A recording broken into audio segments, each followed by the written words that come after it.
Good evening. Welcome to the PFAS Town Hall meeting here in Oscoda. The state will have 3 presentations tonight. I am Denise Bryan. I'm the health officer with District Health Department number 2 and number 4. And I appreciate all the time from our residents and guests today to be informed, and anyone at home that's able to live stream this and participate. I think sharing information is a vital part of the journey with PFAS, which has been for over 3 years now for our community. I do want to say, Jake, I saw you here from our U.S. Congressional Kildee's office. We appreciate that. You're welcome to come up and say hi as well. I know my commissioner, Terry Dutcher, is here. I have seen Aaron Weed from the township and Tim Cummings here. They're waving. Anybody else in the audience that you want to share? Bill Palmer is here as well, Township. All right, so without then further ado, Sarah Thompson from Wildlife Management is here from the DNR to do an update. Sarah? Hello, thank you for being here tonight. I don't have a lot to share with you, but I did want to come here in case you had any questions about wildlife and the testing that has gone on in the past, as well as the testing that we're planning for the future. So I do have a few things I do want to share with you. We are working on a new sampling plan where we're going to test a few more deer and hopefully some other animals like turkey and waterfowl to try to get some information about what else might be affected with the PFAS that's specifically in the Clark's Marsh area. You'll see some new signage going up recommending that people just avoid consuming wildlife in the Clark's Marsh area until we do know more. And so you might see those signs going up in the near future. We will be doing some sampling again next spring. I don't have the specifics worked out, but if you would like to get updates on as we work those out, I have a sign-up sheet over by the front door there, and I can send out information as we have it on an email list. So if you give me your address or your email list, we'll add you to the group where we're giving updates as things come along. I also want to let you know, last year when we found the one deer that had PFAS in high levels, we had a very short period of time to get a map ready for the advisory. And if you remember, we were really trying to get that done before firearm deer season happened. So we threw together a map that showed the road boundaries and closest to a 5-mile circle around the deer at Clark's Marsh. Well, we later had comment from people that that advisory went a little too far south outside the 5 miles, and it was affecting their private land rights and things like that. And so we listened to you, and we are revising the map to make it a little more correct with the 5-mile radius. So you will be seeing that. Just be aware that once it's posted, be aware that it's by section, township, range, and section, it's by section. So there's no roads close to it. So we will provide the roads further south, but it's going to be up to the landowners in that area to know where the advisory is in relation to the sections there. So just make sure you pay attention to that. It will be available on the PFAS website. Excuse me. This fall, we will be looking for some partners for people who own land around the advisory area or even inside the advisory area to try to get some samples from deer that are harvested in that area. Now, you won't get the sample results back in time to actually know, it takes like 3 months to get the results back. But if you would like to work with us in whatever way that we decide, again, we're still working out those details, please sign up with me and let me know before you leave today that you'd like to volunteer to partner with us and help us during the hunting season for any animals that you harvest in that advisory area. And that's about all I had for an update.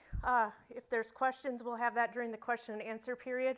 But again, nothing exact in place yet for the new wildlife sampling plan, but we are in process and we'll be having that out soon. So if you would like to get that, make sure you sign up with me before you leave so that I can send that information to you. Thank you.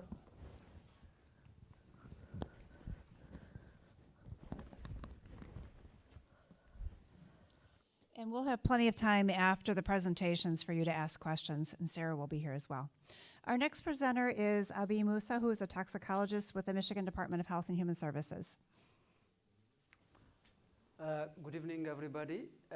Tonight, the title that I'm going to talk to you is about evaluation of recreational exposure to PFAS foam in surface water.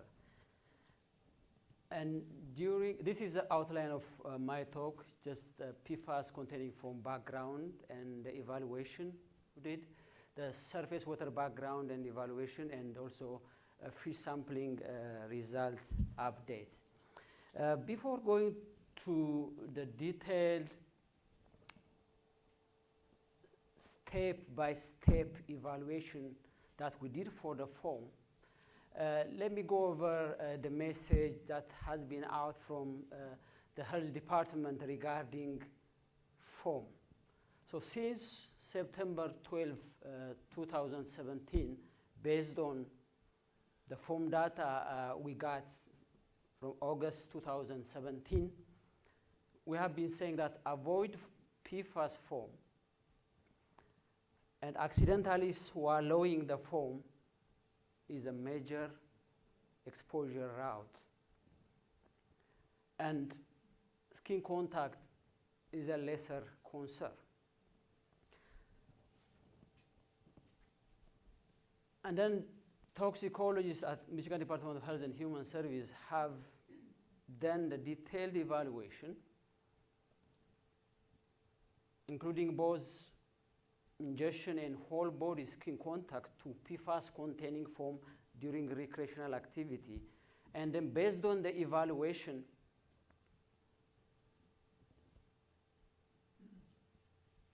the high concentration of PFAS we see in the foam may pose a public health hazard. And then this is a message we have been saying out. MDHHS has concluded that PFAS containing foam may pose a human health risk. So avoid the PFAS foam that might be on the lake, pond, or river with PFAS. Wash after coming in contact with foam. Accidental swallowing of PFAS or other contaminants that might be in the foam is the greatest concern. So from this slides onwards, I'm going through the detailed risk assessment that we did using the highest PFAS concentration that has been reported from the Veneta Lake. So just to say something about the foam, it's a naturally occurring phenomena, and how can we differentiate the naturally occurring foam from the PFAS foam? The PFAS foam is just bright white in color. They tend to pile up like a shaving cream. They are usually lightweight, and they can be sticky, whereas the naturally occurring foam, as you can see it easily here, is off-white and or brown in color, often accumulates in bays, edges, or river edges. And it may have an earthy or a fishy aroma. So these are like a simple way to differentiate the PFAS foam from the naturally occurring foam. So what are the level of PFAS that we have seen in the Veneta Lake? So this is just as an example, and there have been data that have been collected after this time period. But for our evaluation, we used the highest reported PFAS foam concentration, which is in August 2017. The PFOA is reported at 1,118. The PFOS is 165,000, and the total PFAS is 169,785. So we used the highest concentration for our evaluation. There are data that have been collected, and there are variabilities on those sampling results. So what did we consider in our evaluation process? As I have said, we used the highest measured foam level. And then we also used a measured foam volume to liquid ratio. This is based on the field report. So just 1 gallon of foam, which is equal to like 3.8 gallons, is equal to like 0.2 liter condensate. So we use that volume to liquid ratio in our evaluation. And then we also included incidental ingestion, which is equivalent to 1 teaspoon of liquid from foam per day. And we also used body weight for different age group, and also a skin surface area, again, for different age groups. And then we used available skin permeability coefficient, which tells us how much crosses the skin to get into the body.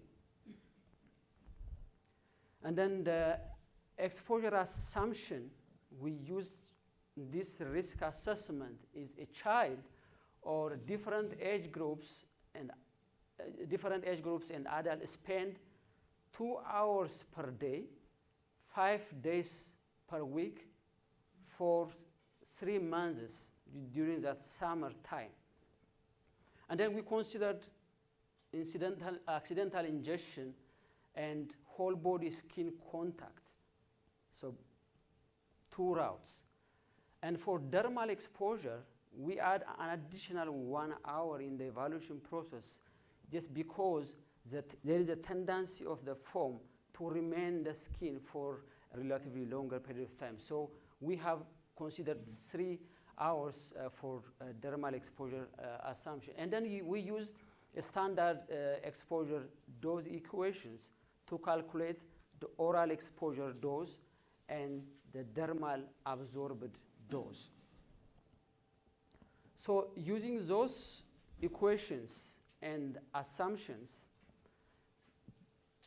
this is the age group for different, like 1 to 2 year old child, 2 to 3 years old child, 3 to 6 year old child, 6 to 11 years old kid, and then adults greater than 21.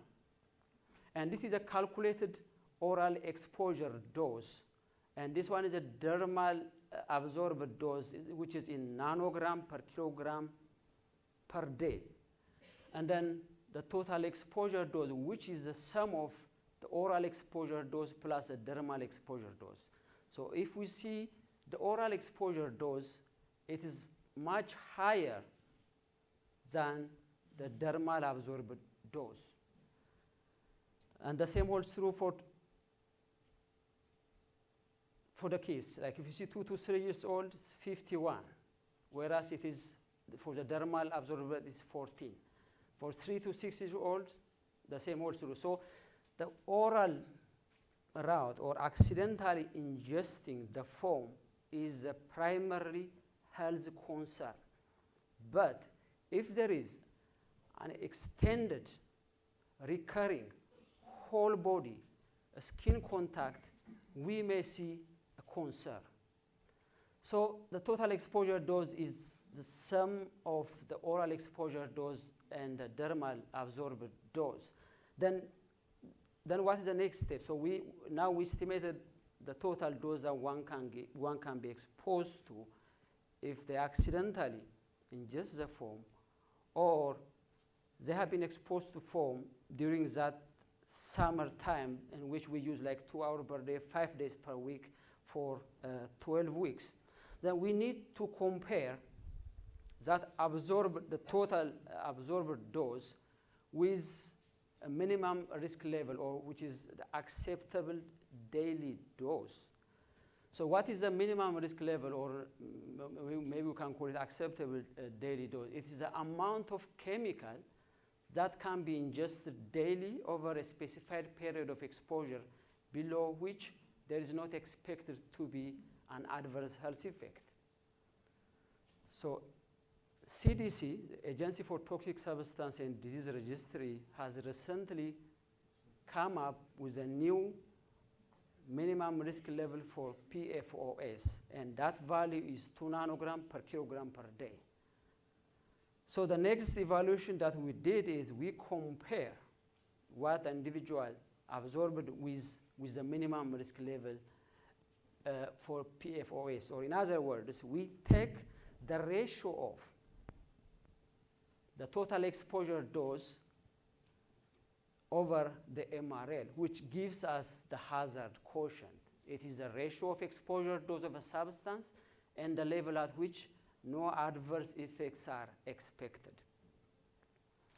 So, so once we do the ratio, so what is the number is telling us?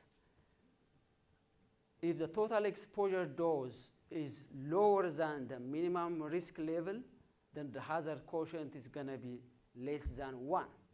In that scenario, the risk for adverse health effect is minimal. If the total exposure dose is higher than the minimum risk level, the hazard quotient is going to be greater than 1. So that greater than 1 needs further evaluation of the risk and public health actions, such as the advisory that we did. So the next step is taking the total exposure dose for the different age group and then divided by the minimum risk level for PFOS, which is 2 nanogram per kilogram per day, which gives us the hazard quotients ranging from 6 to 38. So 6 is for the most sensitive age group, 1 to 2-year-old child, and 6 is for adults.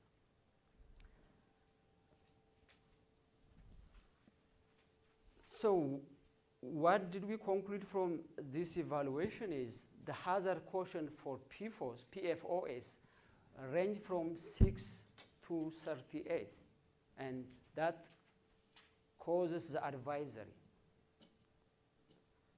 PFOS is the major PFAS that has been detected in the foam, and PFOS is the one which is driving the advisory.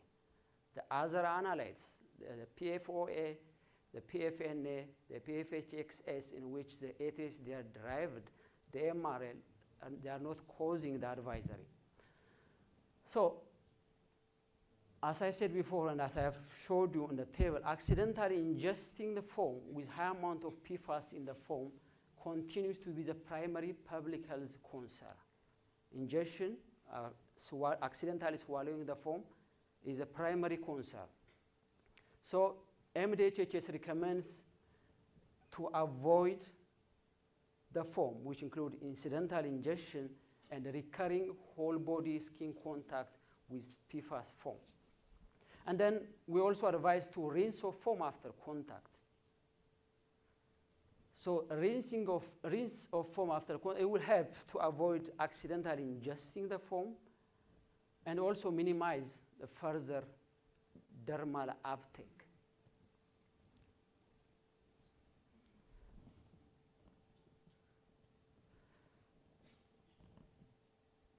So the next topic is going to be about the surface water evaluation, again on the Vanathan Lake.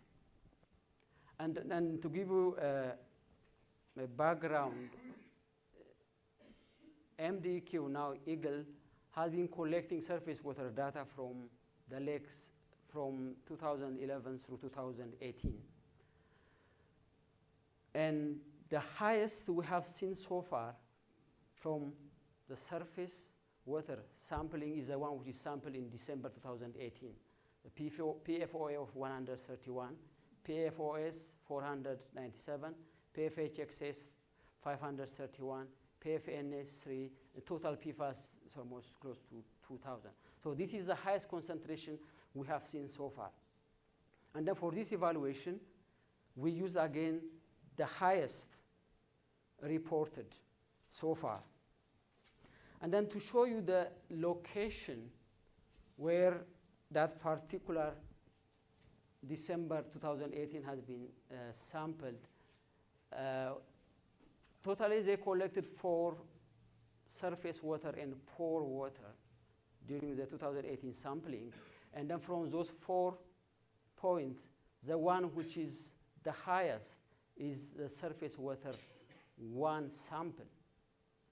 And then we also saw the previous year data for that particular area, and then the March 2017 and the July 2017, they were also sampled from approximately the same location, is SW1.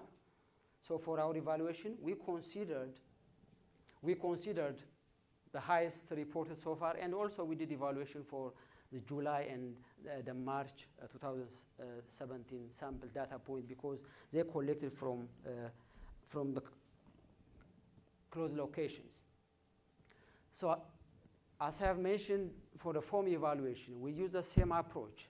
And then what we considered here is area with the higher measured surface water level, and then accidental ingestion rates, which is equivalent to 6.6 tablespoon of water per day. The body weight, which varies by age, again, the skin surface area, again, which varies by age, the available skin permeability coefficient, again, which tells us how much crosses the skin and reach into our body, and the age groups, like 1 to 2 year, 2 to 3, and 3 to 6 year old. And we have already seen also for other age group, but here are the most sensitive age group. And we consider the 2 hours per day, 5 days per week, and 3 summer months per year. We considered that in our evaluation. And then we used a standard exposure dose equation, and then we estimated the oral exposure dose and the dermal absorbed dose, like the same way we did for the foam. And then we take the ratio, the total absorbed dose by the minimum risk level, and then we got the hazard quotient. So from December 2018 sampling event, the hazard quotient for 1 to 2 year old child is 1.5 for that particular area.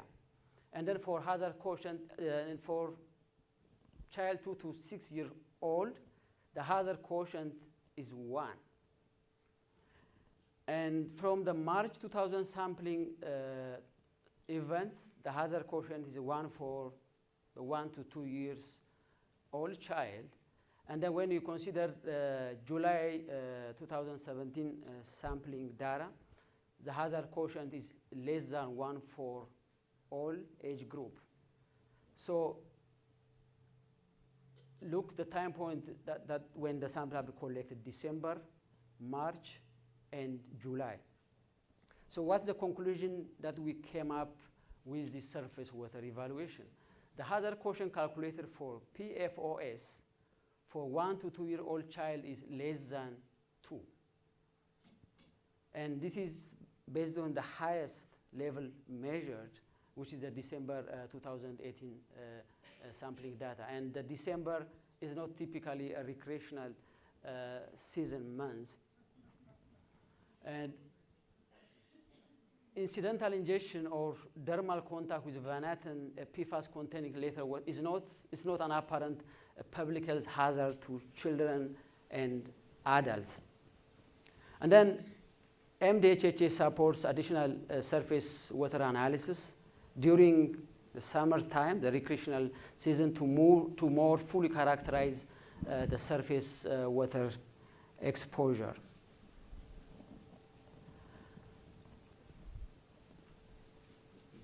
And the last update I have is regarding the fish sampling results. And this is particularly for the Atlantic salmon. We got the data back from the lab for Atlantic salmon, and that Atlantic salmon has been sampled from Assawa River, and it's a migratory fish from Assawa to Lake Huron and vice versa. So PFAS, mercury, DDT, and PCB levels were low, and its fish guidelines will be for dioxin. And based on the dioxin, the recommendation we have is no one should eat more than 2 MI serving per month. When we say like MI serving, it just have like half a pound for average adult size, and a lower proportion for children. And then we're gonna update the guidelines once we get the QC done. And then for Vanata Lake and Cedar Lake, still there is a plan to collect additional fish, and that's still pending. And we'll let you know when that timeline is finalized. And I think this is what I have for my part, and I'll be happy to take any questions after. Our next presenter, oh, sorry, Abby. Our next presenter is Deb Mackenzie-Taylor, also from the Michigan Department of Health and Human Services. And by the way, I'm Sue Manenti with the Michigan Department of Health and Human Services.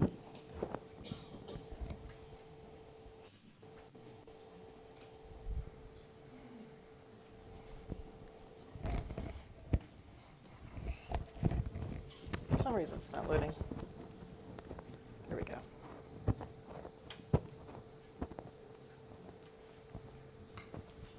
Okay, so my name's Deb Mackenzie-Taylor, and I'm going to talk to you about the Department of Health and Human Services. Oh, I'm sorry about that. I'm blocking it with the screen. There we go. Is that better, everybody? Let me just get a little bit more back. Okay, so let me go back. So I'm going to talk about public health screening levels for drinking water that we've developed at the Department of Health and Human Services and worked with through the Michigan PFAS Action Response Team's Human Health Work Group from other agencies. And I'm going too fast. So I'm going to talk about why were they developed, what are PFAS screening levels, how do they make our decisions different, and how are they being used. So the PFAS Action Response team had a science advisory board that provided recommendations to all the state agencies last year.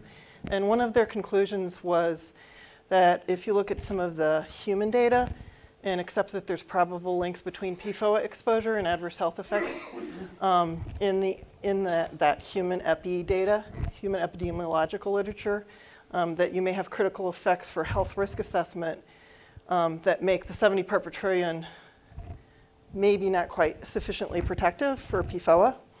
So we were asked to look at developing public health screening levels for PFAS chemicals.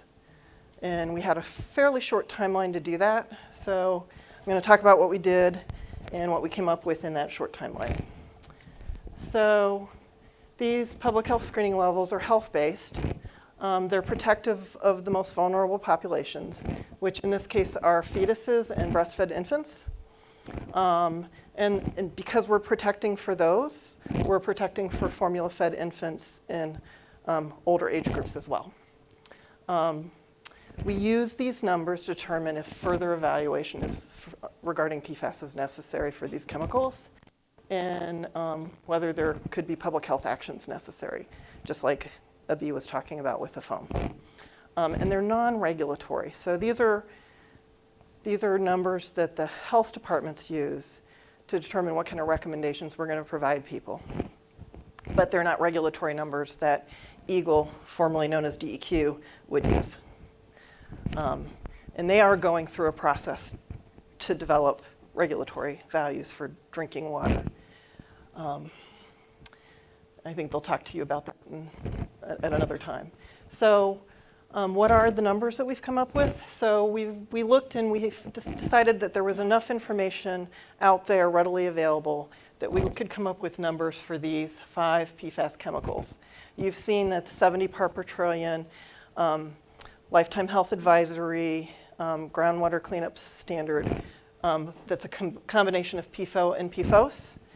And so we looked at our, I apologize for that. Our sister agency is the CDC's Agency for Toxic Substance Disease Registry that Abhi talked about.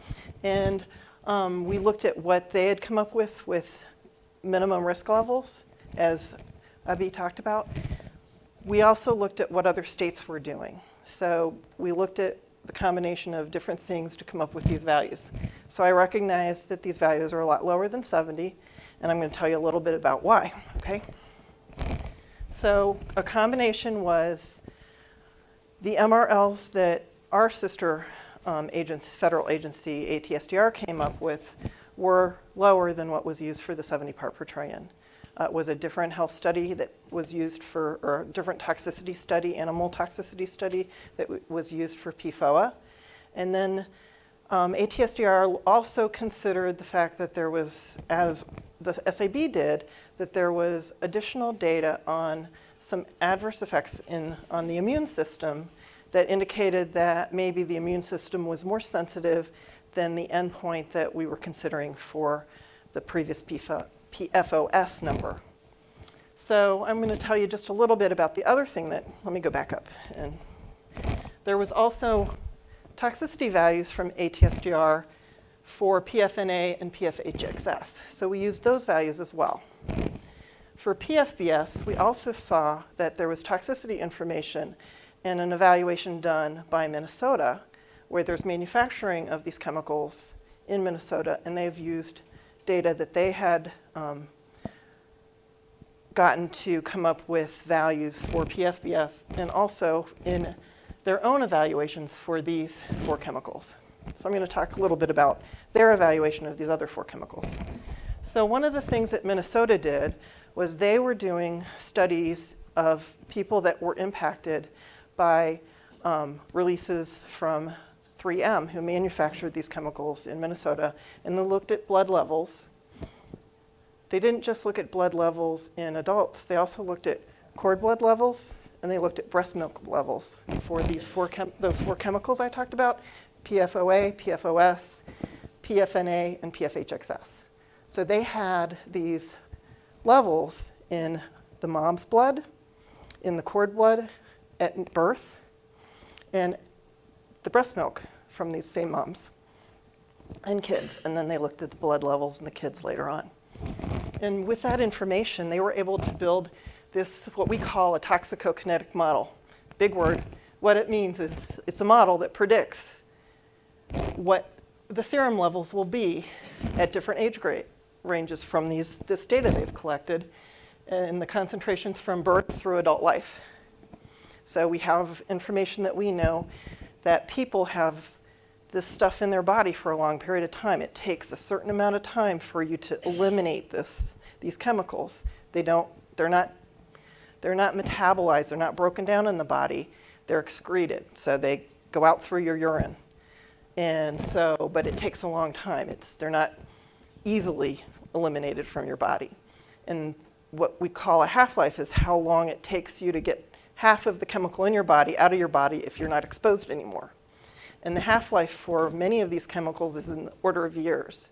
So for PFOS, it's about 5 years. For PFOA, it's about 3 years. PFNA and PFHXS are similarly long. PFBS is a lot shorter. It's less than a year. It's, I think, I'm trying to remember, 80 days or something like that. So it's a lot shorter. So half-life matters because you build it up long. The longer the half-life, the more you're going to build it up in your body over time. So with those ones with the longer half-life, it really matters more having that long-term consideration. So we looked at this toxicokinetic model and what those breast milk exposures were, and those were the highest exposures over the lifetime.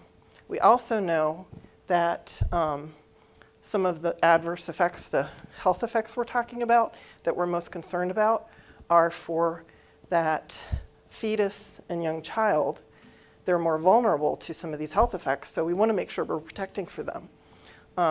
EPA was also trying to consider that pregnant woman and that fetal exposure and breast milk exposure, but they were looking at the mother and how much water she consumed. The information we know is because of that half-life, that what's in your blood, if you've been drinking water for 15, 20 years at the same concentration, you're going to have about 100 times higher concentration in your blood than is in your water.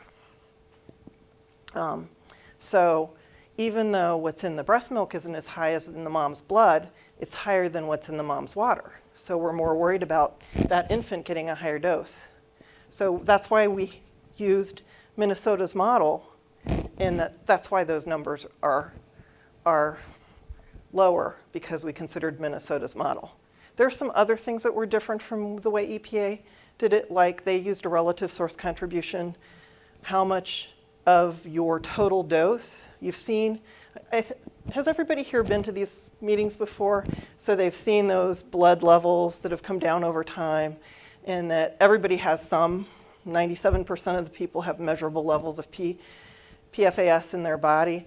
So we know everybody's got some, even with it not being in your drinking water, we all know that we have exposures to some of the products in our homes, Stainmaster carpet, other things. I wear my raincoat. I appreciate not getting wet. Hopefully I'm not getting much from it.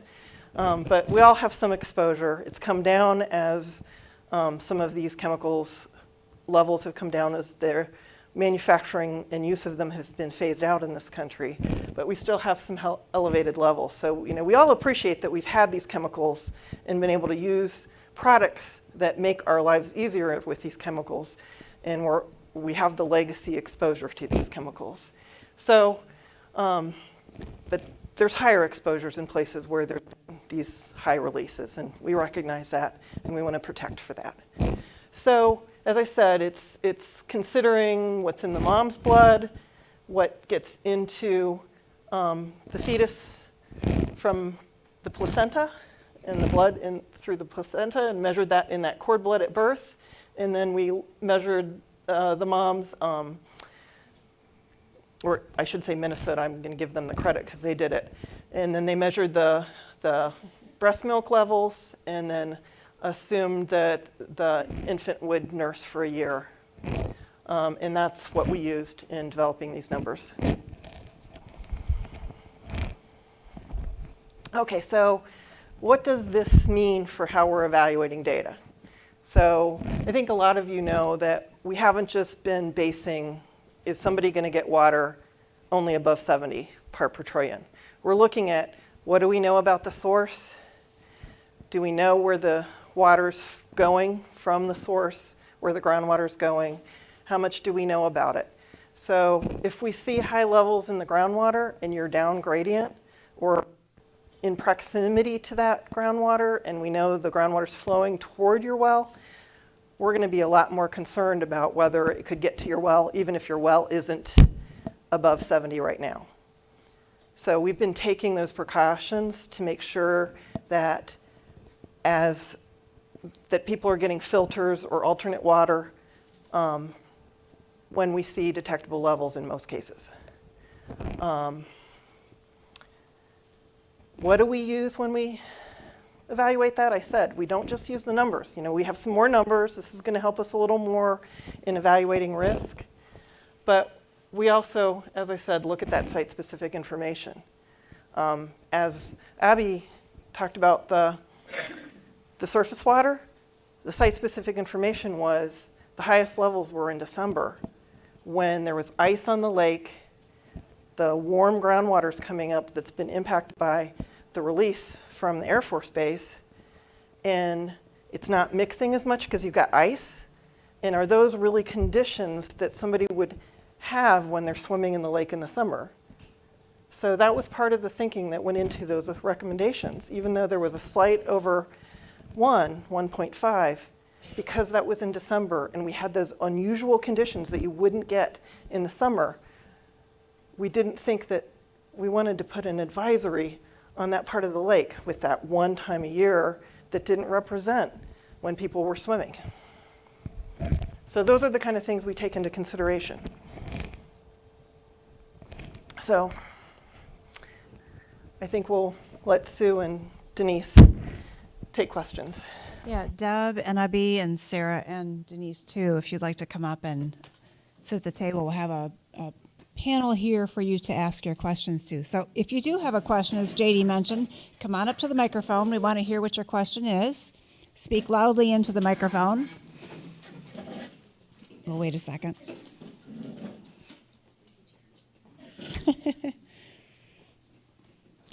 And I'm going to ask that you ask one question because we will have people who want to ask questions behind you. And so if you're standing here at the microphone for quite some time, that means somebody else isn't getting to ask their questions. So I see Paul's up here.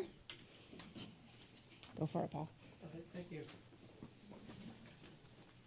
Paul Rukowski from Oscoda. I've got, well, I had one issue to discuss, but when the last speaker was up there, it generated another question, so I'm going to ask that one. You talked about concern with blood serum levels, and that's what your Toxicologist model was about. You didn't talk about health outcomes. I can talk about that. But, well, let me just ask the question: is there scientific certainty that PFAS causes negative health outcomes? Is there a scientific certainty, or is there just theory that it's? So let me, can I? Yes, I sure. actually brought an extra slide just in case, and I'm losing my microphone here.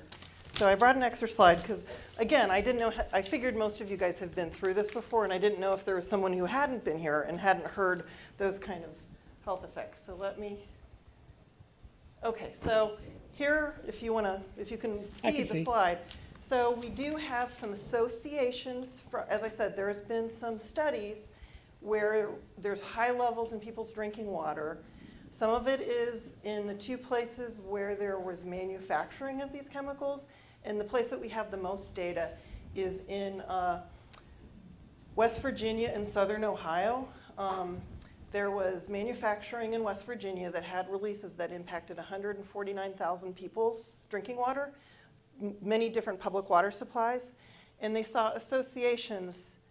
It's not causal, it's not proven that it's caused these things, but they saw associations where they had higher than expected outcomes for multiple health input points that included lowering a woman's chance of getting pregnant, increasing a pregnant woman's chance of having high blood pressure, increasing the chance of thyroid disease, increasing cholesterol levels, changing immune response, and increasing chance of cancer, especially kidney and testicular cancer. Okay, I think you answered my question. I don't Can I need finish?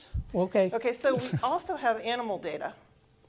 And what we like to look at when we're looking at toxicity is we want to look and see if we see, because it's hard to say in people because they're all variable, and to be able to say, different people have different sensitivities, different vulnerabilities, time of exposure, what age you were at makes a difference.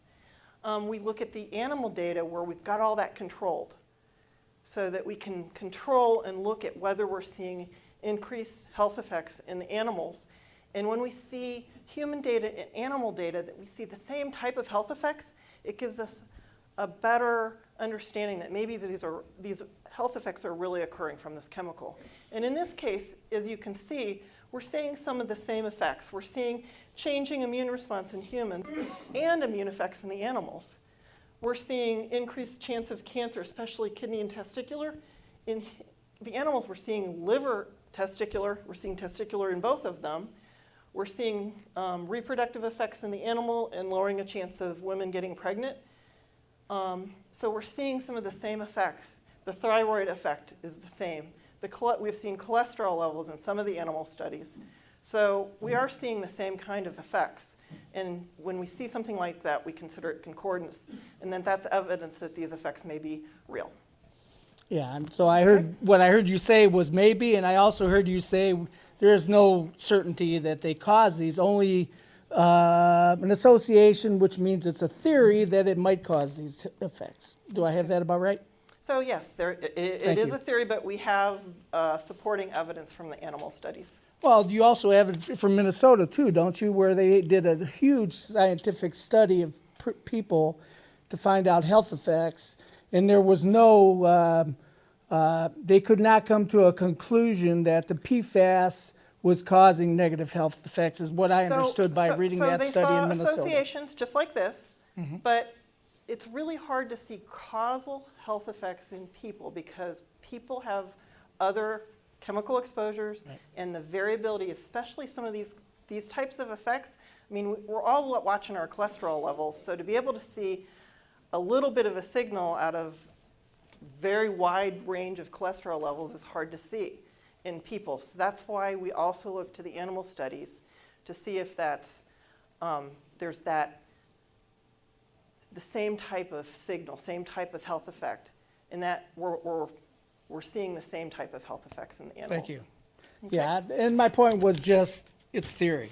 So I guess what I wanted to get to was about the foam. Given that background, for something that in theory may cause health effects, let me get this straight.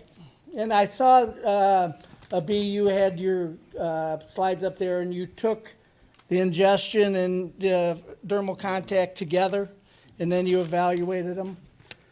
I guess I want to talk about the foam part of it. And my understanding is, I mean the dermal contact, which is on the skin. My understanding, the basis for you to decide to warn the people to not touch the foam was that Say don't touch. you felt that a scenario was possible by which a 2-year-old would go and find the highest concentration in the lake foam ever found, go lay in that lake foam 3 hours a day, 5 days a week for 12 weeks. And correct me if I'm wrong, but lay in that foam for 12 weeks, 3 hours a day, 5 days a week. In that one spot, that was the highest concentration ever found. Whereas you had found all the other results you ever used, you never used those in your scenario, but you used the highest concentration, and you ended up concluding that that child might be exposed for that amount of time to that high concentration. And I can tell you that'll never happen because you know why? Because they would never get beyond a week. And Child Human Services would be here and they would whisk that kid away. Paul, did you have a question? Yeah, Okay. yeah, I'll get to it. Do we got people lined up? I'll get to my question. Don't interrupt me. Okay? So the point is this scenario that you're using to warn all the people in our area is a folly. That a child is going to spend 3 hours a day, 5 days a week, 12 weeks a year, and get exposed to this PFAS on their skin is a reason to warn everybody not to touch the foam. Now, do I have that right, that was what you used in your scenario? Well, first of all, our advice is not, don't touch the phone. That's what I understood it to be. It's not? No. We Can said you of- clarify that? Yeah, I can clarify. Our advice is to avoid the foam. It's to avoid the foam. If you get it on you, we would recommend you wash it off. And as we've said many times, the dermal exposure isn't our greatest concern. It's a slight concern. Our greatest concern is that incidental ingestion, especially for young children, because they like to play with things and put things in their mouth. They have they play with their toys, they stick it in the foam, they stick it in their mouth. This foam looks like shaving cream. It's something fun to play with. I agree with you that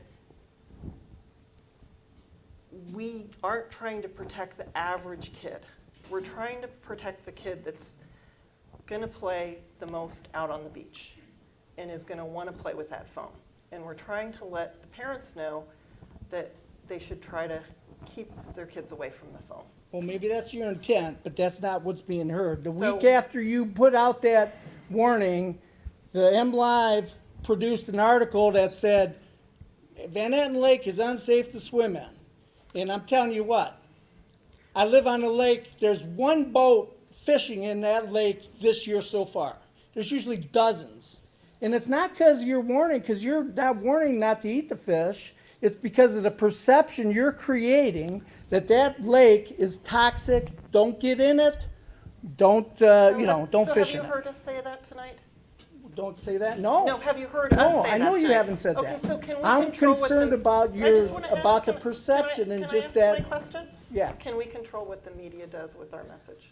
I'm just saying that you need to tune your message and be more clear to say, hey, don't Okay. don't take this to mean don't swim in the lake, because that's what That's what- everybody is thinking. But that's not our message. Paul, our Thank you. message is avoid the foam. If you get on, you rinse it off. Does anyone else have a question for us? Sure, go ahead. Evening, Tom Ponder. I'm a resident on Loud Drive. I guess I'm a little bit on the other side. I do think we have a problem. I think the Air Force created a problem and need to get busy and fix it. I think most of us that have been around the lake a long time, my main concern is this foam the incidents seem to really increase. My thought is something caused that. I mean, it's been there for a long time. The Air Force moved out in '92. A year ago, we were talking about we couldn't get people here fast enough to test the foam because it dispersed before they could test it to see how much PFAS was in it. That hasn't been a problem lately. Since last fall, I mean, you could go to the lake any day you want to go to the lake. You can find foam on the lake virtually every day. People live on the lake. Am I wrong there? I mean, it's out there every day. One guy at the meeting the other night said he renamed his street. He now lives on PFAS Lane. You know, he's got foam on his beat every day. So it's not a problem finding it to test. So obviously the incident has drastically increased. I've got a picture in my phone of foam in Phelan Creek. I mean, it's that thick. The whole end of the creek from Loud Drive halfway back up to the lake is covered with that thick white foam. So it's not hard to find. It's there all the time. My thought is something has happened to increase that. And the thing that I know of is last year we turned on, what do they call it, a gag or whatever. We turned the new one on, started pumping the water. And my thought is somewhere's in that time frame is where we increased the instant of foam. I can't see it in the water, so I can't speak to the surface water. I can look at the surface water and tell how much PFAS is in it. But you can look at the foam, and you guys have tested it and say, that's where the real danger is. That's where the high concentration is. And that, we're no doubt seeing a huge increase in the instant on the lake. So have you reached any conclusions that what's causing our dramatic increase in PFAS, the foam on the lake? Yeah, like as I mentioned in my slide, the concentration varies. And then for our risk evaluation, we use the highest reported so far. And we can't control, like each time there may be a wind, there may be a foam that can be sampled, and then the concentration can go up and down. But even your data showed the one you took was the last one in December 18, was it not? So actually. So my thought is that's what it's increasing. What the next one going to test? Going to be higher than that December? I don't know. You're saying with the ice and stuff, So maybe yeah, not. You know. Regarding the foam, we use the highest concentration reported, which is sampled on August 2017. I understand that.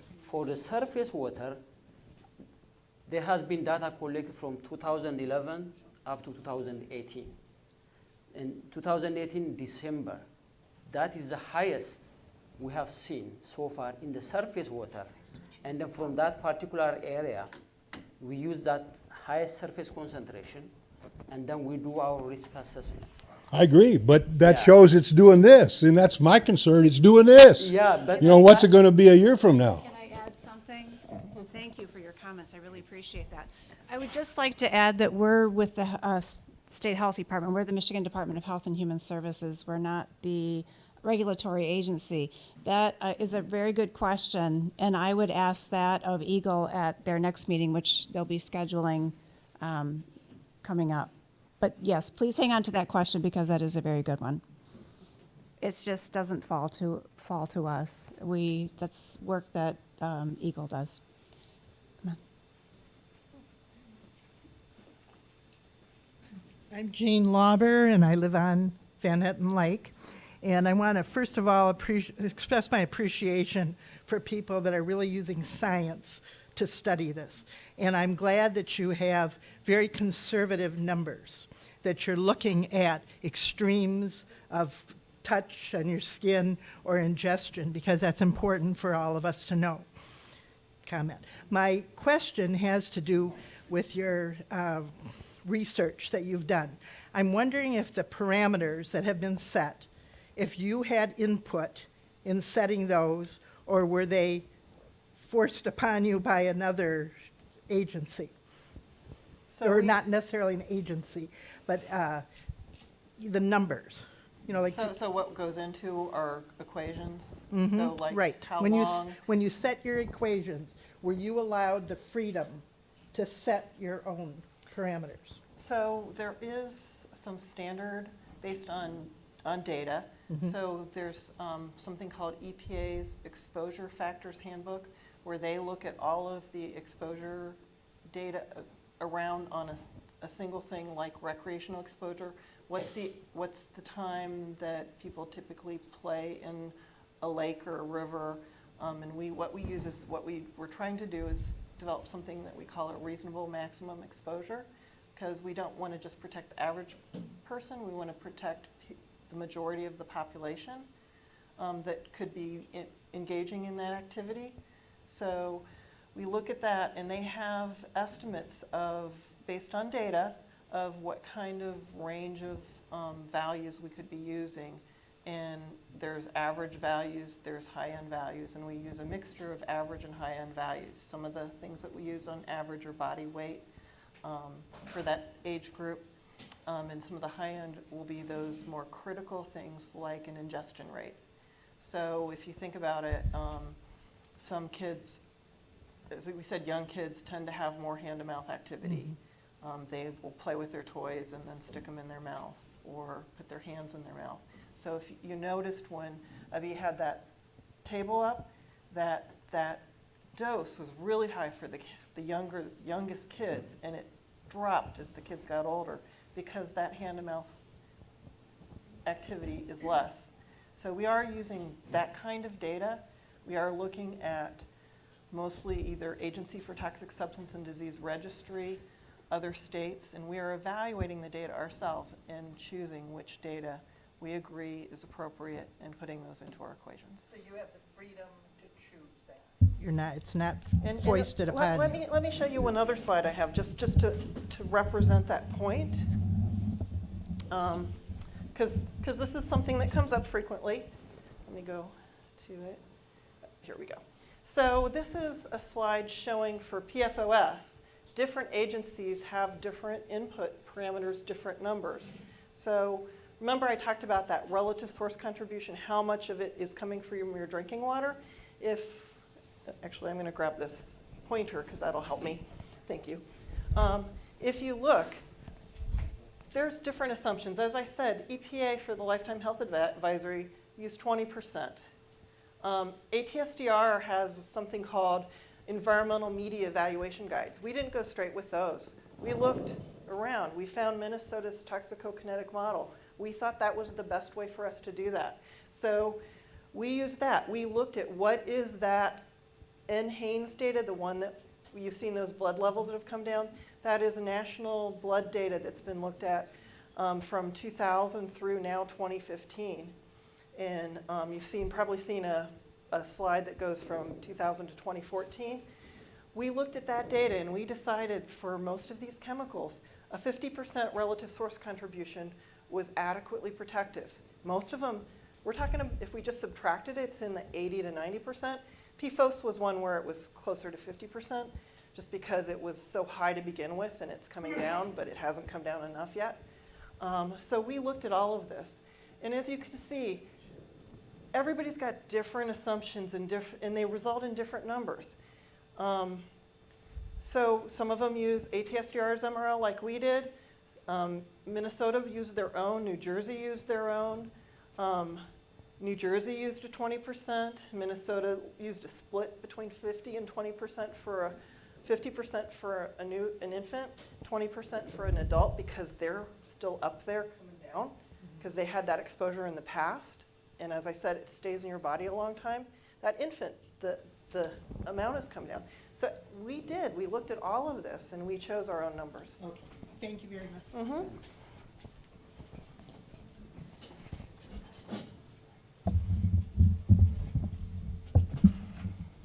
Give it a shot. All right. My name's I tried. Thank you. All right. My name's JD Nordine, or John, I suppose I fell into. So my question is about your toxicokinetic model. If a mother had been drinking water her whole life and had a high, built up a high content because of half-life and whatnot, and then became pregnant and passed it on to the child, would you expect a firstborn child to have more, to receive more through that process than? So I haven't seen that data for PFAS, but I've seen that data for other bioaccumulative chemicals. And for another bioaccumulative chemical, I've seen that firstborn is going to have a higher exposure from breast milk than subsequent children. What about just through the mother carrying the child? I think placental.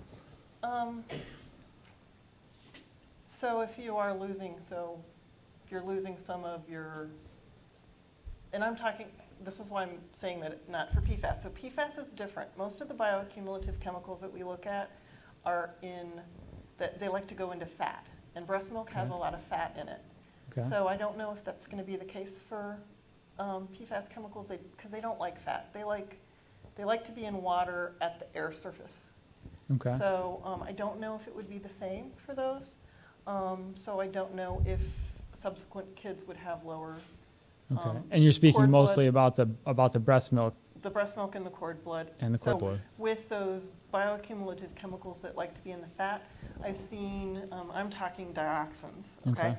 I've seen data that indicates about 33% of a woman's body content can be lost from breastfeeding over a year. Okay. All right. And that's a kind of specific detailed question I was asking, but just this is more of an observation. But in light of what you presented tonight, the concept that the women in our population locally are building up that, we've known that from these meetings from a while now, but then the concept that they are potentially offloading those levels into children. So the data from other chemicals like dioxins is, even though you have higher levels in your breast milk, there were some studies done, I'm going to call them the Dutch studies in the Netherlands, where they looked at children. So they eat a lot of fish in the Netherlands, and there's in the Baltic Sea, there's a lot of dioxins and PCBs and even mercury. And they looked at children, they followed mother-child pairs they followed these children, the last I saw they were at 12 years. So they've been following these children for a long time. And they saw that they looked at bottle-fed children, breastfed children, and ranges of blood levels in the mother cord blood and breast milk. And they saw that breastfed children on almost all of the parameters, especially neurodevelopmental parameters, did better than bottle-fed children despite the levels. So the highest concentration of breastfed kids did better than the lowest concentration of bottle-fed kids. So despite the fact that there were higher levels in these people's breast milk and in the kids, the breastfeeding was a better outcome for the kids than not breastfeeding to minimize exposure. Sure. Yes, to add on that, those screening level, it protects both the fetus and the breastfeeding infant. That is the most sensitive group. Sure. So if a woman is drinking like PFAS, let's say, for instance, it's 8 part per trillion, less than that, and then have a baby, it's not a problem. Because this screening level protects what's going to be like transferred while the baby is inside the womb. And also when she breastfeed him during that 1 year. As long as they stay under the recommended levels. Yeah. Okay. All right. I appreciate it. Thank you. No problem.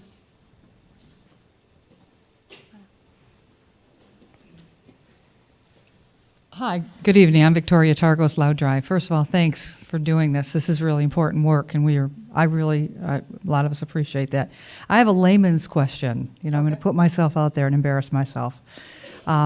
Your charts are speaking. Could you do some conversion layman talk for us a little bit? And when I say that, and then I'm going to run out of here.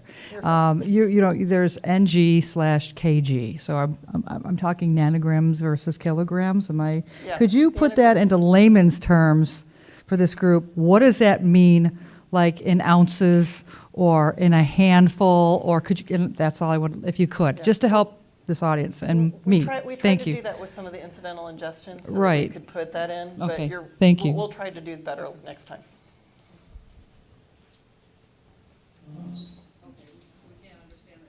The nanograms per kilogram per day, you're right, it is. And nanograms are pretty low. I wish I had something. I did the conversion chart. Okay. So gram to milligram is 1,000. Yeah. Milligram to microgram is 1,000, and microgram to nanogram is another 1,000. So it is 1 billion. I guess the result of that is we'll work on plain languaging that for you. Yeah, and she does beat us about the Head and Shoulders on the way home, telling us, "See, I told you so."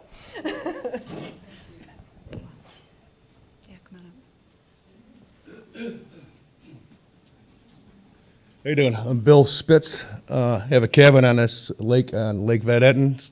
Dad owned it since it's been about 50 years in the family now. I have one question I want to ask, but I want to say the fear of the lake being contaminated, okay, is a big fear, okay. Now, everybody wants to put blame on somebody, but if somebody doesn't tell you there's a problem, they're going to get sued, okay, or this guy's going to get sued. Everybody's looking at who's going to be to blame for this whole mess, okay. We all know the Air Force Base is the main issue on it, so we got to get them involved in cleaning this thing up. My issue is the foam has gotten increasingly worse every single year. Last year was the worst. I don't know about this year. It's still to come. But your charts that you have here on the foam, your last report was 2017, December. Okay, we have nothing for December. I mean, we have nothing in 2018. So I can address that. Okay. So, we started working on the foam part of this assessment last year. Eagle DEQ went out last August, September, and October and collected foam samples. And we did not, the people that are working on that evaluation did not have that data. We do have that data now. Okay. And when we looked at the data, the concentrations were similar to what we looked at. In fact, the concentrations in that same area ranged from, I think, 110 to 148,000 from the 2018 sampling. Okay. The ranges from other areas are still from about 7,000. I'm talking PFOS because that's Okay. the one that's predominantly in the foam. So we are still using the highest level that's been measured. Okay. And we're seeing variable levels, as we said before, and we can't say on any given day what the level's going to be. And some of the levels in that same area were just almost as high, 148,000, 110,000. Those are still levels that we would be concerned about. So. Okay. Now, the other thing, the lake continuously filters itself every 30 days, is my understanding, because the water's flowing Not through. our Now, what expertise. is this? What's that? Okay, that's not our expertise. Right. No, but I'm saying that's my understanding. And also, it's also explained to me that the plumes actually migrate. Is that correct? They move constantly? So having worked in a cleanup program for a long period of time, yes, you do have groundwater plumes that can be venting or that groundwater is moving into the lake. But that really is a question for you to direct to Eagle the next time. Okay, because that's my other question is that it's always moving, but the water's always flowing in the same direction, is it not? Or, so how do we control it, and how do we trap it, and how do we get rid of it then? Okay, so again, that's Okay. not our Well, okay, bailiwick. So right, but I mean, hang on to But- that question for the okay, I next will. meeting I when mean, we because have- everybody's when we like, have it's, you go it's, here. you know, it's totally contaminated. It's like, well, where are we talking the contamination? Well, What and in if you look at- actuality? If you look at the surface water concentrations around the lake, it varies. It Yep. varies a lot. The highest levels are where those plumes are. Right. And others are very low. Okay. Some of the levels I've seen across the lake are below our drinking water screening Right. levels. See, I got So- the best water that so- I could so- find. I have best well water. I mean, it's just tastes great. I mean, it's like the best spring water you could be, but yet you can't taste or smell this. You're right. You So can't taste and how do we know? smell. And then 30 days later, it may not be there anymore, if it was there. So, very confusing. Thanks. You're welcome.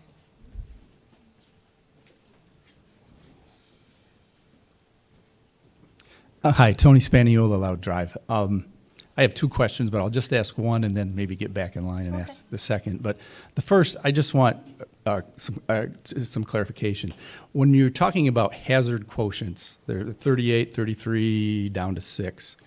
Those, and you and I talked about this afternoon, but just for clarification, that is a hazard quotient strictly from that means of exposure, from that exposure Correct. pathway. That doesn't Correct. take into account any other exposures that Correct. we all would face.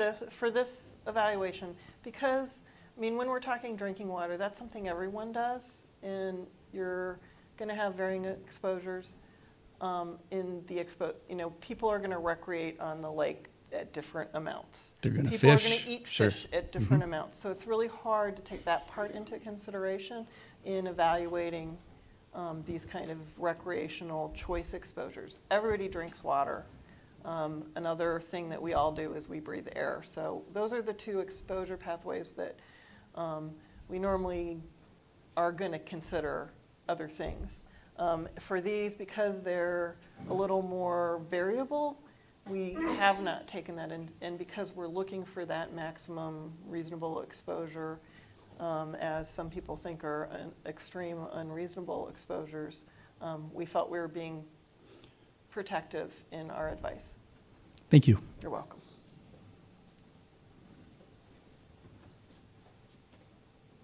Hi, my name's Jeff Moss from Oscoda Township. A question for Sarah. Do not eat deer, do not eat fish. So this year you came out with an advisory not to eat deer from one deer that was shot in Clark's Marsh, and it encompassed pretty much all of Oscoda Township. So we're a hunting and fishing kind of a community, both towns are. How are you going to redefine the advisory this year based off of one deer and Google Earth to redefine streets? So my real question is, are we going to continue to sample the deer and sample the fish so that we're going to be able to define it a little greater? We have mercury issues just like the rest of the state, and PCBs and dioxins. But as far as the PFAS is concerned, how are you going to hone down your advisory so that the population can sustain itself on eating the fish that we catch and harvesting the deer that we hunt? Good question. Well, first let me say that nationwide, almost, across the whole planet, a lot of work on wildlife sampling has not been done. So when that one deer came up last year, that showed levels that we were concerned about. It kind of caught the wildlife management community by surprise. Wait, Because- really? Yes, In because- Clark's Marsh, you're telling me that you harvested a deer in Clark's Marsh, a known source of contamination, and you were surprised that the deer was contaminated? We were surprised to find a deer, one deer out of 20. We would have expected to see many deer out of 20 or 0 deer out of 20, one or the other. So coming up with one was a surprise. We don't know what that means and we don't know what to do with that. Okay. So we have been spending a lot of time looking at literature from all over the world that has been done on captive animals, because that's basically what we have, and very little information on wild animals, trying to come up with what we should expect or what we can expect or even how to explain this anomaly that we have. So we're trying to do our homework first, and we're almost done with that part. Okay. And then we're going to make a plan that makes sense to sample more deer. We don't want to waste our money sampling in a way that doesn't make sense. So what we're Okay. doing now is coming up with a plan that makes sense based on the literature to answer questions that will help us do a better job of actually figuring out what the PFAS risk is out there if you're consuming wild game.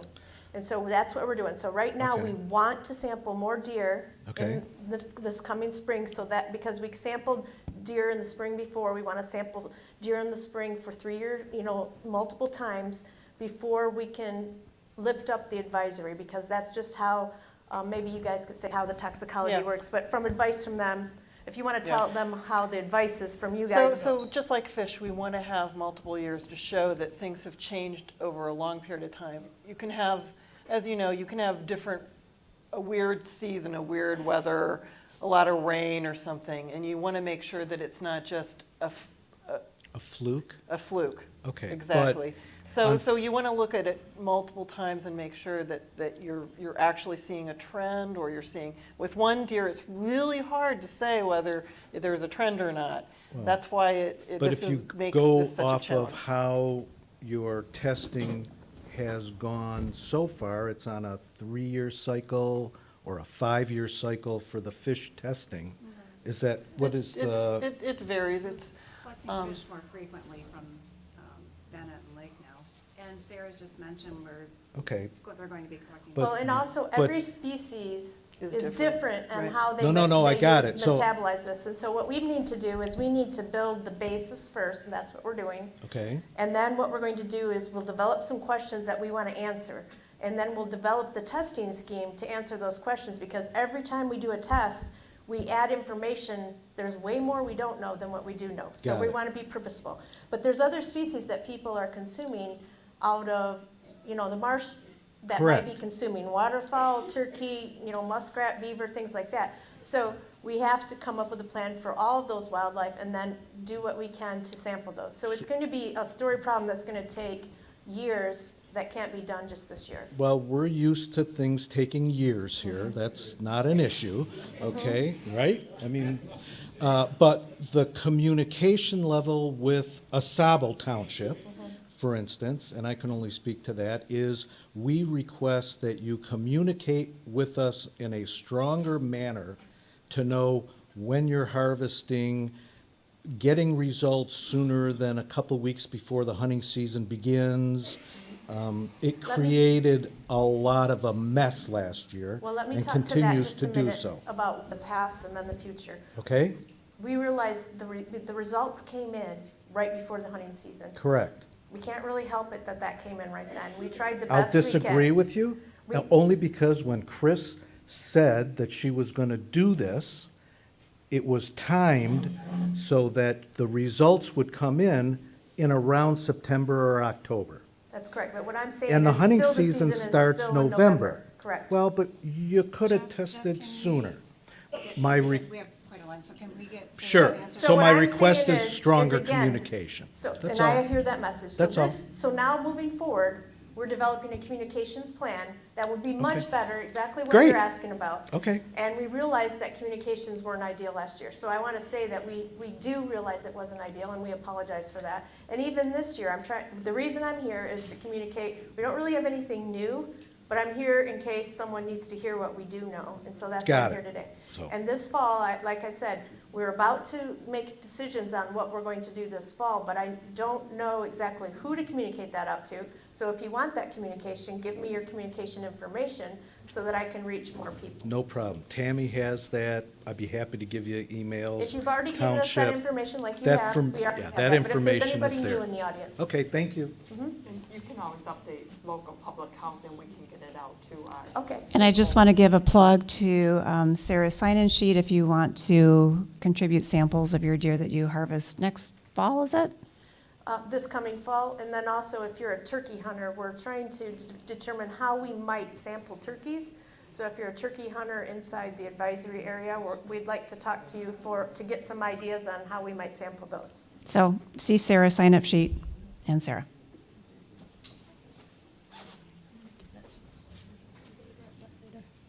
Hi there, Kathy Woosterbarth, and I live on Cedar Lake, actually, but I live in Oscoda, so this affects me. I'm going to ask some questions. They're not necessarily directed right to you all, but it's going to be to the group. First of all, has anyone not heard of the Now Need Our Water group in this room? Okay, we're going to introduce you, Bill, to Now, okay? There's the table is back there. Second of all, have you all seen this Freshwater Future and the University of Michigan testing for opportunity for affordable testing for your water? Anybody heard of this? So I've heard of it, but I haven't seen that. Okay, I'm going to give this to you, Deb, if you don't mind. We have some additional handouts there for that information. It's $60 for a test that will be sent to your home, and this is versus the $450 that you would get elsewhere. So it's very affordable, and I encourage, if you're not able to get that additional testing or even initial testing that you have wanted for your home, to go through this group and find out that information for yourself. Next, I'd like to ask, actually, for the room to be able to introduce my new friend Grace. I'd like for her to come over here and tell us a little bit about her story. So if you wouldn't mind giving us a little time to do that. Sure, go ahead. Thank you. Hello, I'm Grace Becknell, and thank you. I'm a little short. Thanks. Thank you. So my family was stationed here at Ward-Smith Air Force Base from 1986 to 1990. And while we were here, my brother was exposed in the womb to the PFAS and PFOA. And as a result of that, he was born with microcephaly and cerebral palsy. So my family wrote a book about our life with my brother, and we decided to add the poison here at the base in our book. So we have our 30-year journey with my brother, written in a book, and we're trying to help get the exposure out, get the Air Force to help with cleanup since it was their fault. So that's all. Thank you. Thank you, Grace. Thanks for sharing that. Kathy handed me a note wanting us to describe the phone signs and their locations, so I'll take a minute to do that. On our board on our table, you'll see a mock-up of the sign we developed to advise users of Van Etten Lake and some other water bodies in the state to avoid the foam and what to do about that.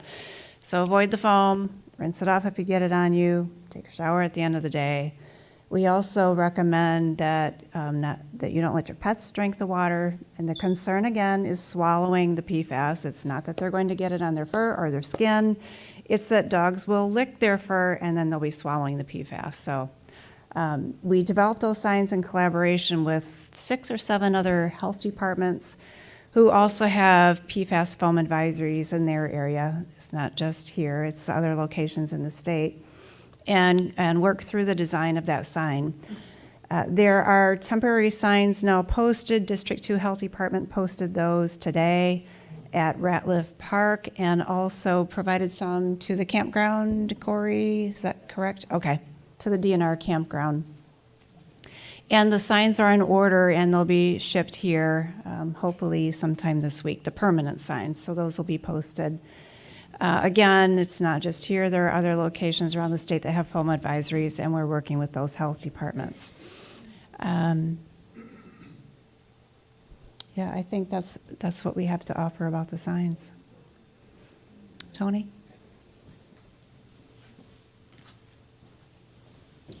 So, Deb, when you were talking about the sort of the multi-factor analysis you do in determining safety and whether you should be drinking your water or not, I noticed that there were 3 factors. One was, I think, if I understood this right, one was your health screening level, the new one, and then the site-specific situation, and then I thought you mentioned also the EPA's Lifetime Health Advisory. And the question that I have is that your health screening levels and the Lifetime Health Advisory seem quite different. So how does that all come together? Okay, so we'd started looking both at the lifetime health advisory and screening levels. We're not ignoring the lifetime health advisory. I know our screening levels are lower, but let's say because we're working with the regulatory agency where that is their bright line, that is another consideration in how we're evaluating the data. And that's the line they can use, the 70 part per trillion is their cleanup level for groundwater used as a drinking water source. So that is their bright line, so that's another consideration in how we're evaluating the data. Could you explain how, I mean, how does that Okay, work? Because so- it's like, it's two different numbers. One's Okay, 9 and so- one's 70. So Yeah. some of it is whether there's a high-strength source. So we consider something over 70 in the groundwater a high-strength source. That needs some sort of further evaluation related to a regulatory consideration. We sometimes will get what you would consider an independent sample, where someone has measured their own drinking water and then they've asked us to look at it, and we will. So one of the things that we're interested in is, as I said, the site-specific considerations is whether that concentration could vary over time and go higher if there's a high-strength source in the area. So having that 70 as our consideration of whether there's a high-strength source is part of that consideration. A lot of times when, I shouldn't say a lot of times, there's been a few times when we've had self-reported data independent testing where the level that was submitted to Eagle was fairly high, and they went out and sampled the drinking water well and came back with very low levels, and they sampled the whole neighborhood. They resampled several times, and that sample came back low. Keep in mind, when people sample their own water, they need to take precautions not to contaminate that drinking water with something in their household, like my raincoat, as I said before, probably has PFAS on it because it keeps the water from coming through and beads up nicely. So if I wore my raincoat and it was wet and I happened to get a drip into that sample bottle, it could be that was not in my drinking water, but it would show PFAS. So those are the kind of things you need to think about. And the PFAS Action Response website actually has how to sample your drinking water, what to use and what not to use to make sure that you don't get that type of contamination in your Yeah, I guess just as a practical matter for folks who have, say, 20 Yeah, okay. instead of 9, is there water, I mean, can we drink that water or not? As we That's said, a simple question. that is really protective of that most vulnerable population. And it does, as I said, it takes a while to build up in your body. So we're assuming that mother has been exposed for 15, 20 years and has higher levels in her blood because of that long-term exposure. And so that infant is going to get that higher level in their breast milk and cord blood. So some of this is, how long have you been there? Have you been drinking the water for a long time? We don't look at that for you. This is something if you want to evaluate, but we will provide recommendations, and when we know that there's a high-strength source, we are providing filters or bottled water as an interim response until we can find a final solution. So the answer is, it really is, there's not a bright line. There's really not a bright line. Okay, thanks. To tie that up a little bit, Tony, and I know you get this, there are multiple factors we use in making decisions about making recommendations on drinking water. And I've been working this site since PFAS was found here. And at that time, there was no 70. The EPA had a temporary number, and I think it was 400 at the time. So we've never used a particular number here to make drinking water recommendations. We always use, there's a source of PFAS out there, and there's pretty high levels in the groundwater. And to be protective, then we're going to offer filters, going back quite a few years now. But yeah, I understand it can be, there's so many numbers.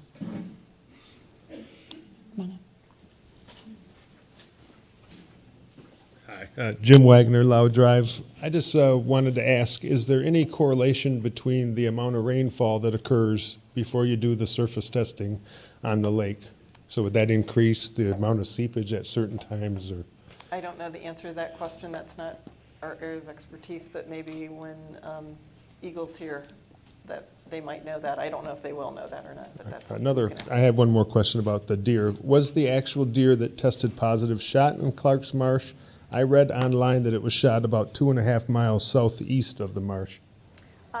This has been explained before, but let me just explain it for those who hadn't heard. When we originally reported the data, we were going off what we knew at the time, and the GPS location of that animal showed up about 2.5 miles first.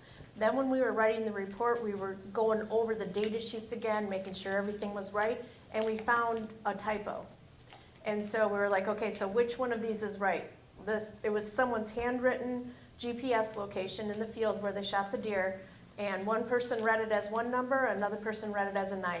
One was a 9, one was a 4. All right. So the difference between a 9 and a 4 made a difference. So we called the person who wrote the number down and said, what is this? They told us, and we had it wrong the first time. Okay. So we re-put that number into the computer system, and that put it directly into Clark's Marsh. All right. So originally when it was, I forget whether it was a 9 or a 4, whichever one it was, it put it 2.5 miles south of where it actually was. But we found that error when we were going over the report to make sure everything was accurate. Okay. And so it was actually right at Clark's Marsh, right on the edge of the water. All right, thank you.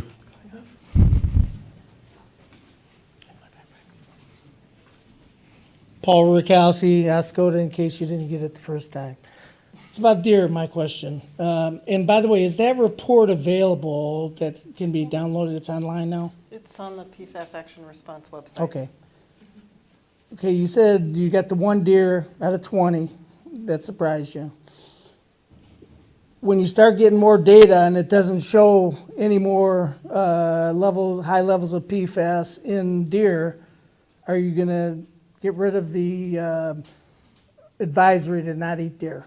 And what's it going to take? We'll go by what DHHS recommends to us, so I'm going to let you answer that. And I think what it's going to do is it'll depend upon multiple lines of evidence. We were all surprised that we had a lot of deer that had really low or no levels in their meat, in the venison, or in their, we did see some levels in livers and kidneys, which, as I said before, can be higher.